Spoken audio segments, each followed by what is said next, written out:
Rebecca Lynn, youngest of our 3 daughters. It was like this girl was out to prove that no boy could run as fast, jump as high, or throw a ball as far as she could.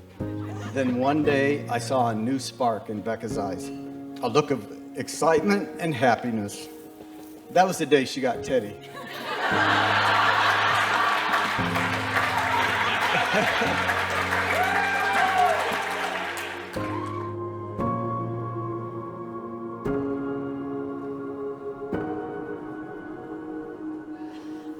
My dear friend Becca here sent me a selfie of her like this, with a big ass ring on her finger, and no context, and I lost my mind. And then she didn't have service, so I think I FaceTimed her, I called her, I texted her, and I was like, oh my God, are you engaged? And then there was radio silence. Turns out it was just a really mean prank.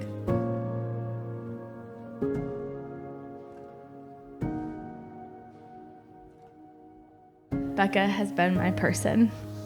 We've seen each other through so many phases of life that have been made infinitely better just by having you by my side. Becca, you have been the best friend to me over the last 15 years, providing plenty of tough love, but also being my #1 fan and believing in me, even when I don't always believe in myself. And appreciate how no matter what you have going on, you always make time for the people you love.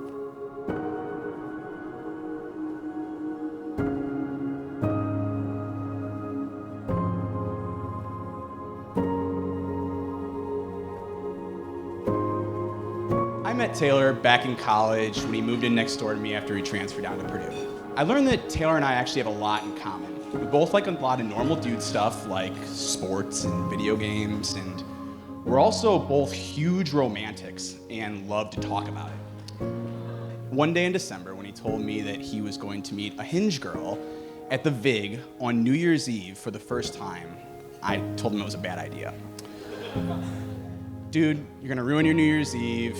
She's not gonna show up. You're gonna get catfished.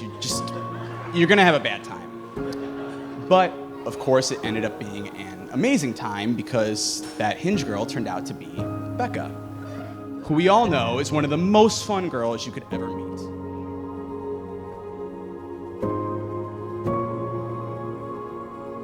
Before we met Taylor, Becca had mentioned she had been seeing somebody. When Kathy and I found out they were on their 3rd date, we became pretty curious because no Chicago boy had made that landmark. Becca told us Taylor would be late from work. I thought, that's good, the guy's got a job. As I got to know Taylor, I could see in his thoughtful and caring demeanor the quality I would see in Joe, Terry, and their family. We are happy and honored to have our families join this day.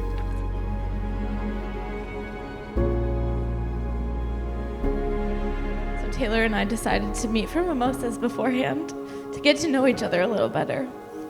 We talked, and I asked him point blank what his intentions were with my friend.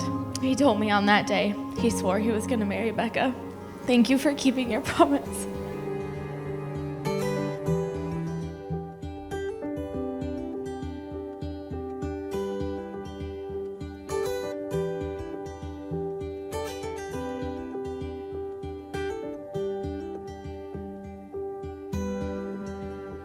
We are gathered here today surrounded by the beauty of the vineyard and the sights and sounds of nature to celebrate the wedding of Becca and Taylor. Marriage is the promise between two people who love each other, who trust in love, and who honor one another as individuals.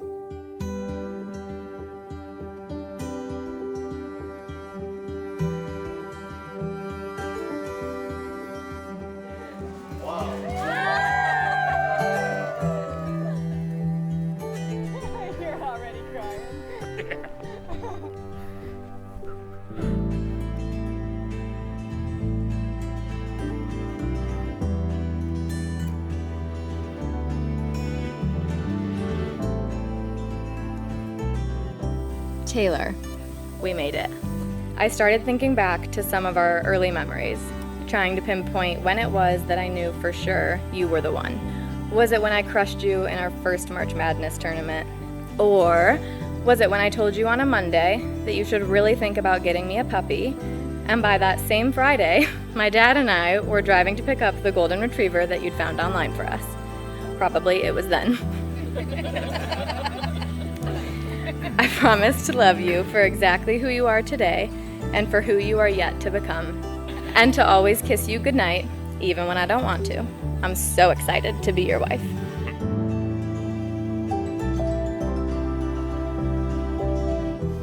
Every time you walk into a room, you bring smiles to everyone. That includes the first night I met you. I knew that night I met the woman of my dreams. You're my best friend, best life partner, and have always brought out the best in me. I solemnly swear that I will be good. I give myself to you in marriage. I'm so blessed to call you my wife.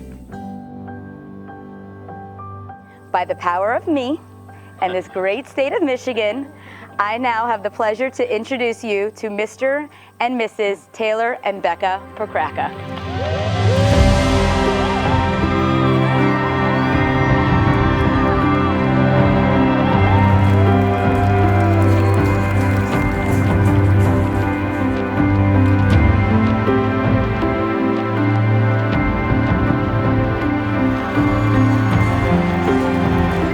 Honestly, I want to say thank you to Becca for marrying my brother. He's all yours now. Here's the thing, is that I learned this about 10 years ago, is that now you've got a secret weapon. You've got someone to be with you. You've got someone to control your kind of crazy. You've got someone to be with you in those moments where you panic. And she can talk you off those ledges.